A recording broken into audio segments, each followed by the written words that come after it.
Welcome everybody to the Prometheus Prime Show. I'm your host Prometheus Prime, and today we're going to be talking about a Mass Effect video.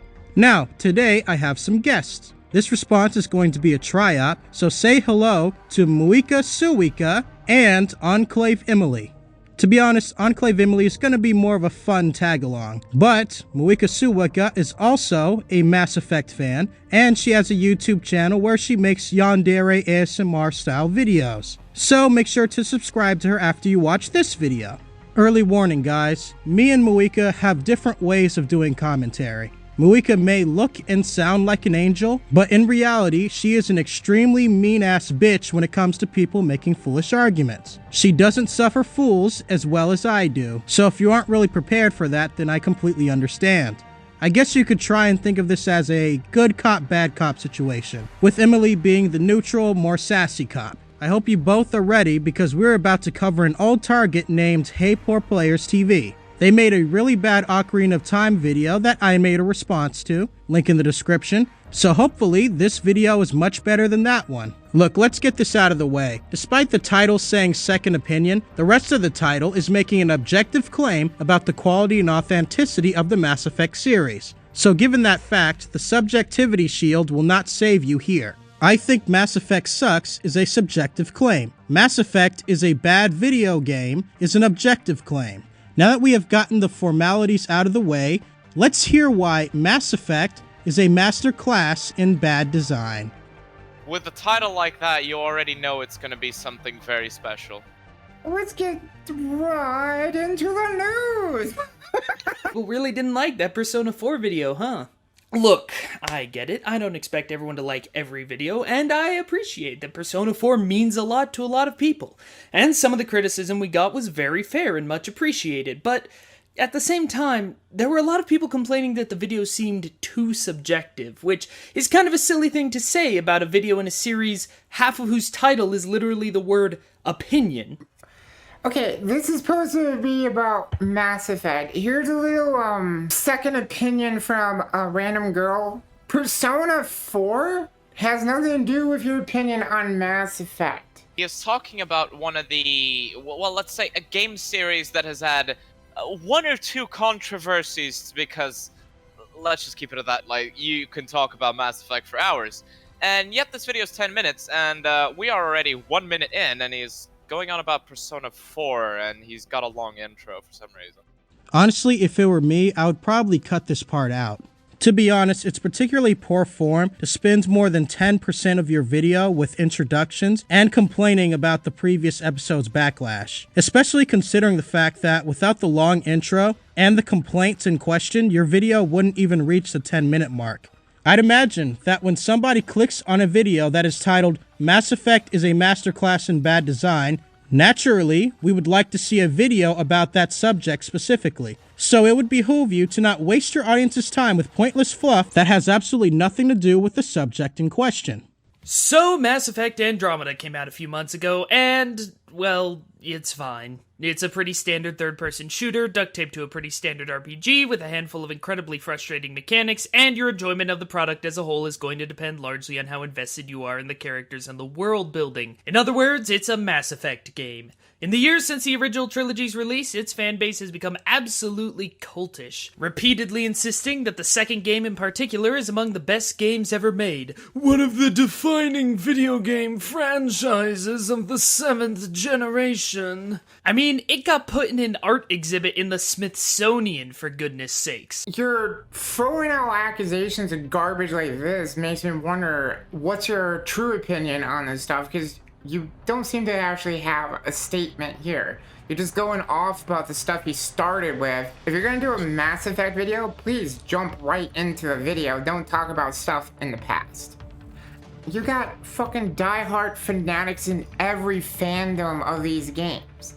It's no different than Star Wars, it's no different than Fallout and etc. There's always gonna be shit-ass people being shit. But it doesn't mean, in quotations around this, that all the games are bad. Mass Effect Andromeda was a turd. Mass Effect 3 was okay. Mass Effect 2, okay. Mass Effect 1, still to me, is my favorite fucking RPG. My main problem with this is that he's making it sound like he's making some cultish, like these are just cultish people saying cultish and stupid things, and sounding insane for it. The problem is that when somebody says that Mass Effect 2 was a defining game of the 7th generation, they're not necessarily wrong, because in the terms of, again, as you said, writing, you see a lot of the influence of the Mass Effect games on future RPGs that came after that game. So while not phrased the best way, it's not wrong to say so, but he's already poisoning the well by making it sound as if anybody who says that is an imbecile. You know, I really don't appreciate being called cultish because we have a general consensus on which game is the best in the series. Most video game franchises have that going on in their communities, and that isn't necessarily indicative of cult behavior. Maybe it's possible that gamers recognize quality games and have voted accordingly. Can you even entertain that idea? I've noticed this is a theme in these types of videos covering beloved games. They often scoff at the idea that these meager little games were able to make such an impact on the gaming landscape by conveniently omitting the necessary context. I have to say, this isn't really a great start to your video and serves to only show your hand before the cards are even dealt. Long story short, neckbeard detected, opinion rejected. Here's my biggest problem with all 4 of the Mass Effect games. They can never just commit to any one thing. Their stories are good enough that if they just stuck to being competent action RPGs, it would have been engrossing enough on their own. Instead, they always have to add stuff, and it's usually bad stuff. The first game infamously had the Mako, the stupid tank thing that was even harder to control than the garbage vehicles in Half-Life 2, and for whom the turret's crosshair was more of a vague suggestion than a way to actually aim. The Mako's aiming and driving controls are fairly simple to use. The Mako's cannon and turret has relatively accurate aiming while moving at full speed.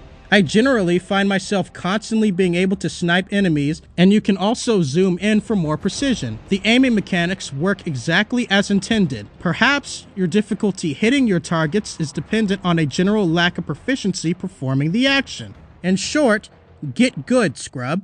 Oh, and a lot of the time while you were driving around it on the planet, getting stuck in crevices and shooting in the general direction of enemies, you'd be interrupted by a Thresher mob randomly spawning underneath you and either insta-killing your whole party or fusing into a hideous Thresher-Mako hybrid, forcing you to reload a save game, lest you gaze upon the Lovecraftian madness for too long. And I'll give you that. There are a lot of sweet spots in the original Mass Effect that will have you flying into the stratosphere. It's actually quite hilarious. And yet, at least driving around on planets in the Mako gave you kind of a sense of scale. At least it helped the universe feel bigger than your small team of heroes and the 4 races you keep running into by giving you the chance to drive on some, admittedly kind of empty and boring planets. The planets are pretty empty, and I agree that the game would benefit from more variations in locations. I find this to be a big problem with Mass Effect's exploration. Given that most planets in-game are uninhabited, these empty planets typically ask you to find a beacon that was activated by people who are already dead by the time you arrive. In my opinion, Mass Effect 2's replacement was way worse, as drilling for minerals has all of the fun and excitement of drilling for minerals. I still can't get over that. Which BioWare employee read all the criticism of the Mako being hard to control and decided the obvious way to address that criticism was to replace it with spreadsheets? It's like playing an RTS without the combat, or the base building, or even the micromanagement of the villagers collecting resources. Okay, I can agree with that. The whole mineral crap was like the most boring thing ever. If you ever want to fall asleep, just turn on the scanning shit on the fucking planet and go to bed. Couldn't you have just programmed the car better? Say what you will about Mass Effect 3, and don't worry, we'll get to that, but in some ways, I think it might actually be my favorite of the original trilogy, since it got rid of most of the extra stuff, bypassing, hacking, etc., and simplified the mineral stuff to the point of being basically nothing, which does beg the question of why they bothered to leave it in at all, but yeah. So far, this video is making a few decent points. I can already say this video is already shaping up to be better than your Ocarina of Time video. But then again, that isn't really much of a recommendation. But you know, I'll give props when it's due. And then of course we had Andromeda, where the development team apparently ran out of ideas, panicked, and threw everything, vehicle sections and old terrible planet scanning, back into the game. Because why not? To be fair, Mass Effect Andromeda was a fart. Now, I know I'm going to get accused of nitpicking for bringing these things up. After all, they're just side elements to the core gameplay. Except the problem is that the Mass Effect games don't really have core gameplay unless you count staring at badly animated plastic mannequins. And there it is. Yeah, it's a bit of a reductive way of describing the dialogue from the Mass Effect series. You can really make anything sound terrible with that type of description. Okay, so that's like how Acer Thorn, how they compare Fallout New Vegas to Fallout 4, or Skyrim to, Fallout New Vegas, and etc. Same argument, different game. At the end of the day, the Mass Effect series generally prides itself on its writing. The Mass Effect series has given us a large cast of characters. They have ambitions, they have hopes, they have dreams and character development. They grow and change, and they have their own struggles. Many characters have arcs that can potentially and dramatically affect the universe, and you have the ability to influence that in a meaningful way. To break down one of the most important aspects of Mass Effect's identity to staring at badly animated plastic mannequins, and to add insult to injury, using Mass Effect Andromeda's footage to represent the series as a whole, is what I can only describe as an underhanded attempt to downplay exactly what the dialogue system is. Rather than focus on doing one thing well, they innovate in the worst possible way, adding all this unnecessary stuff we don't want instead of focusing on just making a good game. Oh, you can throw gifts at some of the crew members, but not all of them for arbitrary reasons, until they agree to have a disappointing sex scene with you. Oh, there's a weapons crafting system that lets me name my gun the Chungus Tinkler. Everybody and their fucking grandmother knows that Mass Effect Andromeda is a bad Mass Effect game. So using the weakest of the series to make points against the entire series as a whole is just plain dirty. Oh, now I have to raise my effective military strength before I can take on the Reapers? Except not really, because nothing matters? Great. Just what I wanted from an RPG shooter. Nope.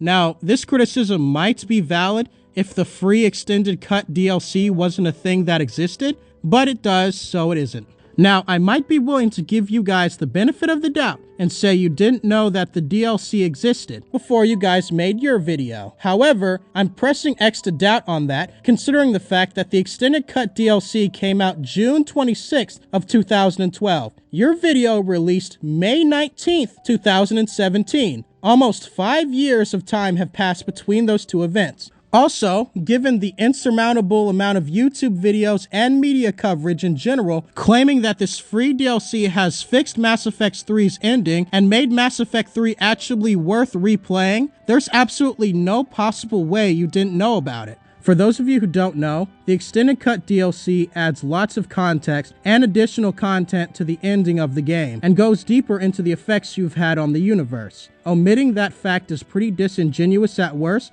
and a massive oversight at best. Let's just hope it's the latter. This lack of focus extends to the story as well. Now, look, there's a lot that the Mass Effect games do right, story-wise. I have several close friends who loved the original trilogy of games and found them very personally affecting. And who am I to take that away from anyone? I mean, a couple weeks ago, I talked about the time a game about a dog and a bunny who fight crime made me cry, so, fiction affects everyone in different ways. Yeah, I'm gonna skip this part where he tries to soften the blow of his critiques to feebly attempt to appease Mass Effect fans. He also did this in his Ocarina of Time video as well, and it was just as annoying there as it is here. Besides, the Mass Effect games were instrumental in pushing the idea that players' choices could and should affect even a linear story, which I think is incredibly important, and which inspired several other excellent games to do the same thing. Wow, so you mean that Mass Effect actually was important for its time? Really? So why'd you make people who said that earlier sound like a bunch of cultish buffoons? And literally said cultish. And yet, for a series of games about saving literally all life as we know it, the story really has a hard time making the stakes feel very high. And to be honest, part of that's because of all of that side stuff. The fate of the galaxy is at stake, except we have time to fall asleep in front of the slow-ass mineral scan. As much as I hate the scanning minigame in Mass Effect 2, I have to say the Reapers weren't actually the main threat in Mass Effect 2. Mass Effect 2 was more focused on the Collectors attacking human colonies to harvest humans to create human human Reapers. The galaxy isn't necessarily in any immediate danger at this point in the series. Therefore, there is less urgency in Mass Effect 2 because in this game, your primary mission is to stop the Collectors. The only example I can think of that has any urgency in Mass Effect 2 is the Arrival DLC that allows you to destroy a mass relay to prolong the Reaper's arrival. We're exploring new worlds and then running a bunch of pointless errands for the inhabitants of said worlds. Okay, I assume you are referring to the mission where you save the Krogan scout from the horrific experiments performed in Malin's lab. I really need to ask this question. Why is it necessarily a bad thing to have side quests in your RPGs? It's a side quest in a game. It's an RPG. They do this in MMOs too. Side quest. Side content. You don't have to do it. He's making side quests sound like ludonarrative dissonance. Look, I get that side quests, hit or miss. The thing about the side quests is, while you don't have to do them, they're not part of the main story. So why make it sound as if it's part of the main story? The side missions aren't pointless. The point of the mission is to be rewarded. That reward can take many different forms. You can get rewarded with Paragon or Renegade points, and also credits from the Krogan Scout Leader. You can even get rewarded by the satisfaction you feel when you restore the confidence of a sick Krogan with a low self-image. He isn't very strong or physically attractive to Krogan females. He feels obligated to stay in this facility as a test subject to cure the genophage, which is slowly killing his people because he doesn't know what else to do. He thinks himself worthless, weak, and small, and this is an opportunity for him to matter, even if it kills him. Enduring the pain and cruelty of Malin's experiments that are slowly killing him is all he knows how to do at this point. You can convince him of his worth to return home and make Clan Erdnot one Krogan stronger in the process. Not to mention the fact that some of the side quests will have lasting effects later on in the series. Players who pay attention typically appreciate when the smaller quests they've completed are referenced in some capacity later on in the series, giving the player more incentive to complete them. Given all that, I personally wouldn't classify side quests as pointless errands, but that's just me. And most infamously, everything rests on your shoulders! Except it turns out that no matter what you do, you're going to get the exact same ending at the end of the third game. Before they added the director's cut, yes, I kinda can agree that the endings in Mass Effect 3 were basically the same, just color filters. I talked about the free extended cut DLC earlier. This criticism is no longer valid. The ending of Mass Effect 3 has been improved since June 26, 2012. Too much time has passed for you to say this in earnest. You are grossly misrepresenting the game as is, and it's actually quite embarrassing. The other games do this too, though, honestly. You might get to choose who dies at the end of the second game if you know what you're doing, but somebody's still going to die. Okay, now I'm questioning if you've actually played through Mass Effect 2. Okay, for the sake of fairness, maybe you did, and it just so happened that you weren't successful in saving all your companions, so you made this video thinking that you couldn't do that. Alright, that's fine, but I think you should know that you actually can save all your companions in Mass Effect 2. There's even an achievement for it. Okay, Neckbeard, sir, this might be alien to you, but if you do all the side shit, all the crew stuff, and have everything upgraded, in Mass Effect 2, you actually get where everybody survives. Just don't have sex with the Arashi. She will kill you and you won't get a happy ending. I really do not want to tribute malice to you, but you should know this. You didn't even check if it was possible before you made this video. A Google search would have done you some good here, at least in the pursuit of not looking foolish online, especially in situations like this. You know what I absolutely love, guys? When contrarians make videos on YouTube making objective statements about a game's quality and authenticity, and they themselves not knowing basic information about the games they're trying to critique. That shit's my absolute favorite. You know what else really doesn't help me care about the plight of the plot? How slow everything is. I'm not just talking about the slow-moving spaceship in Andromeda or the horrible loading times, although, you know, you want to talk about the horrible loading times. But so much of Mass Effect is just talking and talking and talking and talking. Talking in a role-playing game? Oh no! Dude, okay, you murder hobo. Go play, like, Dynasty Warriors or something then. It's a fucking RPG. I'm sorry. No. I can't get over this. talking in a role-playing game. Oh no! That the entire premise is getting all of these different species to work together and to cooperate with one another when nobody believes you, dumbass. Like, really talking? How fucking dare we actually talk and learn stories and communicate? How dare we? How much you No. want to bet this guy's never actually sat down and read a book? He's the sort of guy that watches a 5-minute summary of a book on YouTube and then claims to be a linguist. You do realize that RPGs like Mass Effect require dialogue in order to progress the story, right? Talking with people is an important part of storytelling in general. You can say the same thing about Fire Emblem and Pokemon games when you get down to it. How else are you supposed to gather quests and interact with characters that inhabit the Mass Effect universe without talking to people? Okay, I don't know if I'm the only one that does this. When random characters start having conversations, but any RPG that I actually like, and the characters start speaking, I listen because I enjoy learning about the fucking character.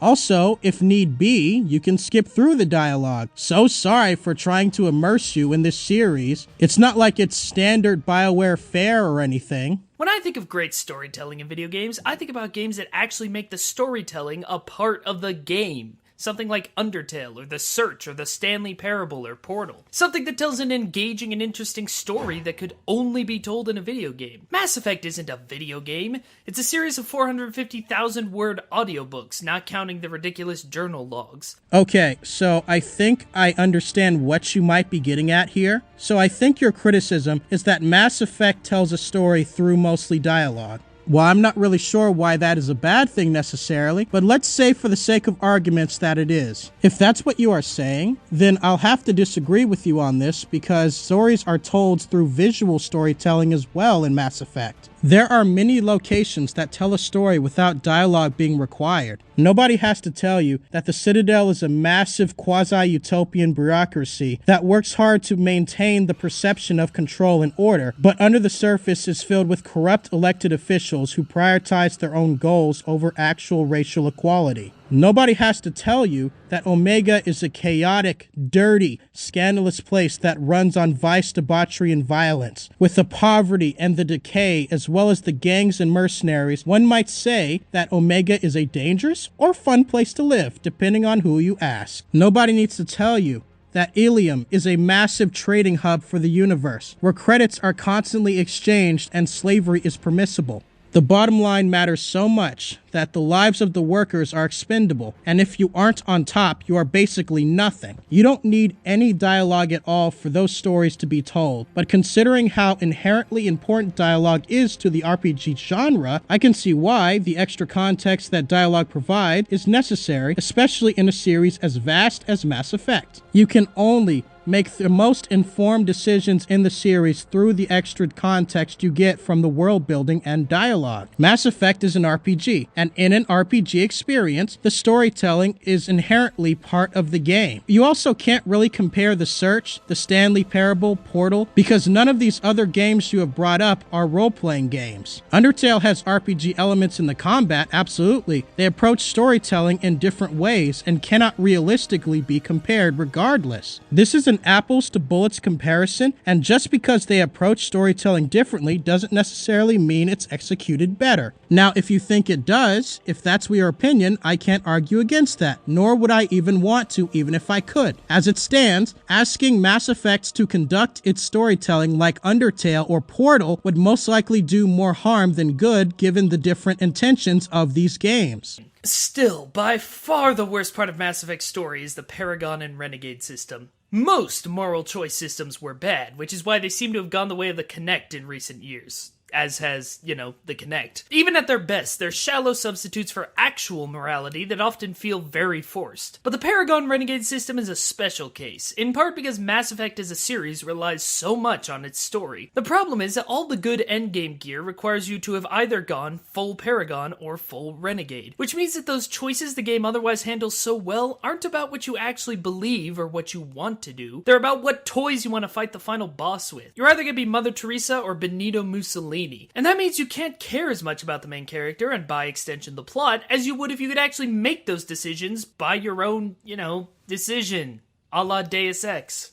Yeah, I'll give you that one. The Paragon Renegade system fucking sucks, and here's why. In the original trilogy, it is particularly difficult to track whether or not you had enough Paragon or Renegade points to choose a particular dialogue option. Most of the time, you didn't know how much of either you needed, so all you really could do is gather as much of one or the other as you could, hoping you would have enough. If you don't focus a lot of your decisions on a particular path of morality, you can potentially lose companions and their loyalty. Now, granted, there are a few in-game exploits to farm Paragon and Renegade, but as it stands, the system is pretty broken. Actually, that's not true. The system works exactly as intended, because in the Mass Effect series, it's very rare to have morally gray decisions. Most decisions are good or evil. So if you're role-playing in this RPG as someone who sometimes is Renegade and sometimes is Paragon, you can potentially miss out on both dialogue options in critical moments. In this RPG, to have the most amount of options available to you, you will need to invest mostly one way or the other, which is potentially detrimental to the RPG experience. And for a first-time player, it's extremely hard to track when you will need the most Paragon or Renegade points in any situation. In multiple playthroughs of Mass Effect 2, I found myself constantly doing companion loyalty missions in a specific order based solely on whether or not I have enough points in either to make the decisions I actually want to. There are quasi-quick-time events that give you a decent amount of Paragon and Renegade points. However, if you pick a Paragon QTE, you might miss out on the Renegade QTE that comes after. There might not even be one that comes after, and once they show up, they aren't on screen for very long. First-time players might feel compelled to miss out on a Paragon QTE because they expect a Renegade QTE to show up later, only to be met with no such option and an autosave right after they gain back control of the game, which means you'll have to reset the whole mission unless you manually save beforehand. The Paragon and Renegade QTEs are context-sensitive mechanics, but ultimately are extremely restricting to the role-playing experience. Now, one could argue that missing out on dialogue options, companion loyalty, and morally aligned equipment are the consequences that the game gives for not aligning your character correctly based on the system provided. But to me, it seems like such a harsh punishment for wanting to roleplay how you want in an RPG, especially if you are a first-time player. I feel like the punishment heavily outweighs the crime here. There is no in-game benefit to being a morally gray character. This game typically punishes you if you sometimes want to be good and sometimes want to be bad, and rewards you the absolute most it possibly can when you go into one particular type of decision. I hope I don't have to explain why that is potentially detrimental in an RPG experience. I'm more than willing to explain why if asked in the comments, but this point has gone on long enough, I think. So the story doesn't have any real stakes, and the gameplay is similarly all over the place, so why would you keep playing? For the combat? Hardly. It's bog standard cover-based shooting that also feels very dated and is extremely unsatisfying. It's slow-moving, insufferably repetitive, and the millions of nearly identical weapons you pick up, or craft, in Andromeda, all feel slightly less powerful than a squirt gun. If you don't enjoy the combat system, that's absolutely fine. But I still have to disagree with you here. There is a wide variety for weapons that have particularly unique designs, as well as types of ammunition, at least throughout the original trilogy. I don't really even need to say anything about the power behind these weapons. I'll let them speak for themselves. It doesn't help that many of the game's fights, particularly in the second and third games, are based around ambushes that are insultingly obvious. Did you just enter a big room with lots of conveniently placed chest-high walls? Chances are you're about to get attacked. I mean, would you rather get ambushed without cover? I don't understand. The ambushes being predictable aren't that big of a deal. It's better that you are prepared for the next assault anyway. Something tells me that if that did happen, you would just complain that the game puts you in unwinnable situations when enemies ambush you. More to the point, most combat zones are filled with cover, and the cover actually works with the environments they're in. Games like Gears of War and Uncharted do this all the time. These games may be different genres, but the cover shooter mechanics are very similar, and all do a more than adequate job in execution. In the end, the Mass Effect games really aren't bad. Like so much of what we cover on this show, they're perfectly serviceable 6 or 7 out of 10 games that do a few things well and are treated like God's gift to video games because of a mix of nostalgia and people's love for BioWare. I mean, I ended up agreeing with some of your points. However, nostalgia isn't required to love these games. Perhaps they have perfectly serviceable mechanics that justify people's love for them. Maybe, just maybe, these games actually justify their fanbase reaction and have earned the love that they get. I understand that some people are a bit overzealous when it comes to the Mass Effect series. However, presenting the fanbase as cult members being blinded by nostalgia or them having some emotional attachment to BioWare is just wrong. Fans generally know when games from their favorite franchises aren't of quality. Fans can criticize their games and look at them objectively. So this idea that we are just excusing the flaws in our games isn't true and is evidently untrue. Despite being a Mass Effect game, most Mass Effect fans either don't like or are indifferent to Mass Effect Andromeda. And for good reason, because the game itself was dogshit on a summer sidewalk. We all wanted a great Mass Effect game more than anything, but instead we got, well... Oh, crap. Yeah, that. We rightfully called Mass Effect Andromeda out. So don't sit there and claim we love these games for just nostalgic purposes or because we have some personal attachment to BioWare, because that's just dishonest. The characters are likable and interesting, and the writing is epic and immersive, if way too slow-paced and wordy. But like with Persona 4 last week, the question I keep coming back to is, why should I care? There's different character classes, but why should I care when combat is boring and the game's so easy you'll win no matter what you do? If the gameplay is boring to you, then that's absolutely fine. Perhaps playing the game in a higher difficulty would do you some justice, because for me, the Krogans absolutely obliterate me in veteran mode. Maybe I need to get good. The story's fairly interesting, but why should I care when I can't play my commander the way I'd really like to, and I'm going to get the exact same set of endings no matter what? Alright, you shifted. You guys saw that, right? Didn't you say earlier that you'll only get the same ending in Mass Effect 3? And most infamously, everything rests on your shoulders! Except it turns out that no matter what you do, you're going to get the exact same ending at the end of the third game.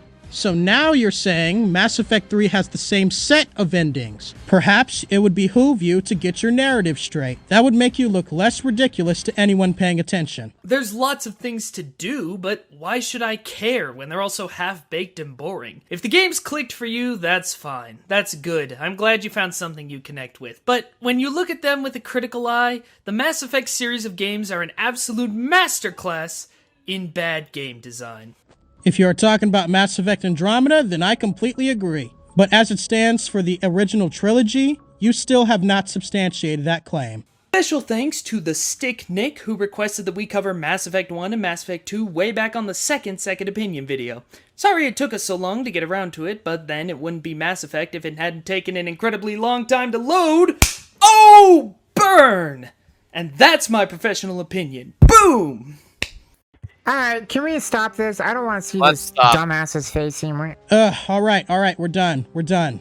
God, that was almost worse than your Ocarina of Time video. Muika, Emily, do you ladies have any final thoughts? I regret accepting the invitation to be here. Prometheus, I honestly think this guy never actually got into the world, if you know what I mean. I feel like this guy just rushed through the crap, made a video, and complained about it. You know, like that freaking idiot Madden Plays or whoever that complained about a game that he didn't really play? Or Aetherthorn complaining about fucking Dark Souls that he never really played? Thank you for listening, and Neckbeard Dude, goodbye! Long story short, neckbeard detected, opinion rejected. Okay, thank you, Emily and Muika. I appreciate the final thoughts.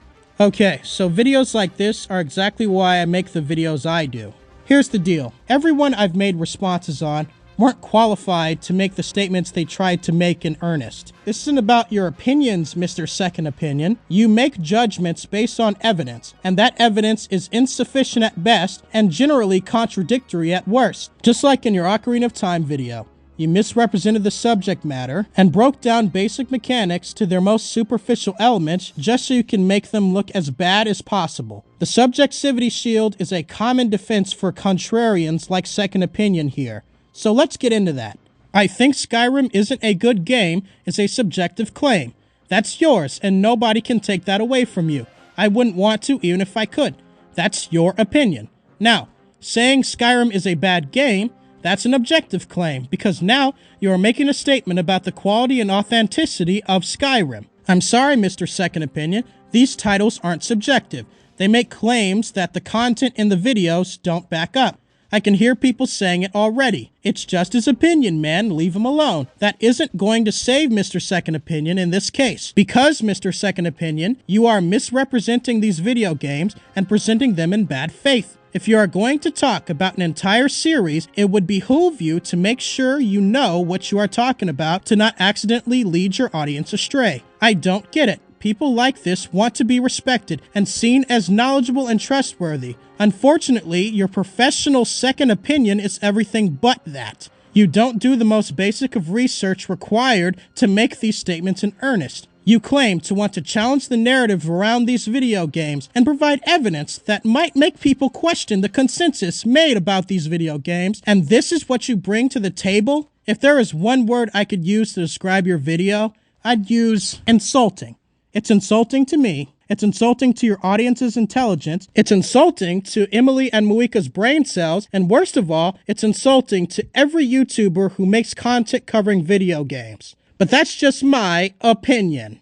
And that's the end of my video, guys. Oh boy, that video gave me an aneurysm. I'm glad I had Muika Suika and Enclave Emily to help me with this video. Enclave Emily makes Fallout-related content. We actually did a collab a while ago on her channel, criticizing Fallout New Vegas. So check it out if you're curious and subscribe to her if you like it. Muika Suika is a great friend of mine. She makes great ASMR yandere content as well, so check her out and show her some support. Thank you guys for watching this video. Don't forget to subscribe and all that nonsense. I'm back to making content on the regular now that the drama has died down with Acerthorn. So I'll see you guys in the next video. So long, farewell, leave me the fuck alone, and take care.